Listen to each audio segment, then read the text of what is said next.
मध्य प्रदेश के भिंड जिला के शिक्षा विभाग में वर्षों से चल रहा है प्रभार घोटाला। वर्षों से जिला शिक्षा केंद्र, जिला शिक्षा अधिकारी कार्यालयों में जिला स्तर के कई पद बीईओ, बीआरसी, संकुल प्राचार्य, बीएसी और अन्य वरिष्ठ पद ठेके पर चल रहे हैं। शिक्षक माफिया। जिला शिक्षा केंद्र डीईओ कार्यालय में पदस्थ स्थापना बाबू, programmer, accountant, data entry operator, इंजीनियरों, अन्य शाखा प्रभारियों के साथ मिलकर निर्माण कार्य, मरम्मत कार्य, गणवेश, एमडीएम, प्राइवेट स्कूल की मान्यताएं, 6वें वेतनमान, 7वें वेतनमान के एरियर्स, क्रमोन्नति, डीए के एरियर्स भुगतान में करोड़ों रुपए वसूल कर चुके हैं, वर्तमान में भी वसूली कर रहे हैं। साथ ही सामान खरीदी, खेलकूद का सामान खरीदी, अन्य कई प्रकार के सामानों की खरीदी, निःशुल्क पाठ्यपुस्तक, विद्यालयों में कई विषयों की साल भर वितरण न होना जैसे अन्य घोटाले हो रहे हैं। कमीशन विवाद के चलते गणवेश 1-2 साल बाद विद्यालयों में कम भेजी गई, जब तक पढ़ने वाले छात्र पास होकर दूसरे विद्यालयों में पहुंच गए।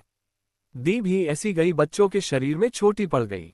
निलंबन घोटाला, निलंबन कर मनचाही पोस्टिंग, पूरे सर्विस काल निलंबन और एक अजीबोगरीब समाचार। कई इन शिक्षकों, बाबुओं, अकाउंटेंट, स्थापना बाबुओं के तो लोगों का ध्यान हटाने के लिए मीडिया में निलंबन की खबर छपवाकर धरातल पर उसी कार्यालय में कार्यरत, मीडिया में कार्यमुक्त, धरातल पर वही कार्यरत सभी सम्मिलित लोकसेवक अपनी पत्नी, परिवार, रिश्तेदारों की नौकरी स्वयं करके वर्षों से वेतन प्राप्त कर वेतन घोटाला कर रहे हैं। इस जिले में जिन विद्यालयों में कई शिक्षक सरप्लस है, वहां पर अपने घर के सदस्यों, रिश्तेदारों को नियम विरुद्ध अटैच कर बिना नौकरी किए, बिना पाए वेतन आहरित कर वेतन घोटाला कर रहे हैं। जिला शिक्षा केंद्र डीपीसी कार्यालय, जिला शिक्षा अधिकारी कार्यालय, विकासखंड शिक्षा अधिकारी कार्यालय, बीआरसी कार्यालयों, संकुल केंद्रों में पदस्थ स्थापना बाबू, अकाउंटेंट, कई अन्य लोकसेवक एक साथ दो विभागों में मलाई खा रहे हैं एवं कई शिक्षक एक समय में विद्यालय पर अध्यापन के साथ दूसरे विकास खंडों सेटिंग से दूसरे विकास खंडों में अधिकारी पद हथियाकर अवैध वसूली कर रहे हैं। इनकी नियुक्ति पढ़ाने के लिए हुई थी, लेकिन इनको पढ़ाने से कोई मतलब नहीं।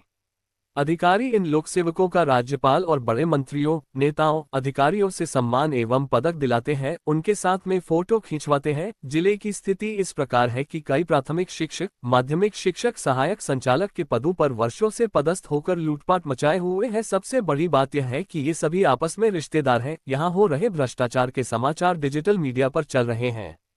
इन माफियाओं पर कोई कार्यवाही क्यों नहीं की जा रही है? भिंड जिला के शिक्षा विभाग में हो रहे भ्रष्टाचार पर माननीय प्रधानमंत्री जी, गृह मंत्री जी, शिक्षा मंत्री जी, वित्त मंत्री जी भारत सरकारी डी और सीबीआई से जांच करवा कर इनकी अवैध संपत्तियों को राजसात करेंगे। जेबी न्यूज नेटवर्क और जनता जानना चाह रही है, इनको कौन संरक्षण कौन दे रहा है?